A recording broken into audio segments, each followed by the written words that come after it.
Hey friends, if you encounter the error, Windows cannot identify all the resources this device uses, code 16, then please watch this video. I will guide you through the resolutions. So here's what you have to do. Search for device manager in the Windows search bar and open device manager.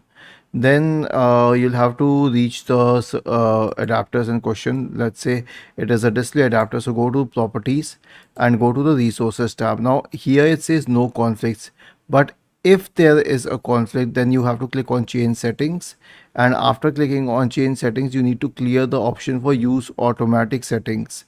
This should solve the problem for most of the users, but if it doesn't, then here's what you can do. Right click on the adapter and select update driver and search automatically for drivers.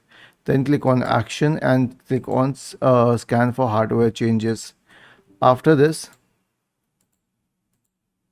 press the Windows key and the R button together to open the run window.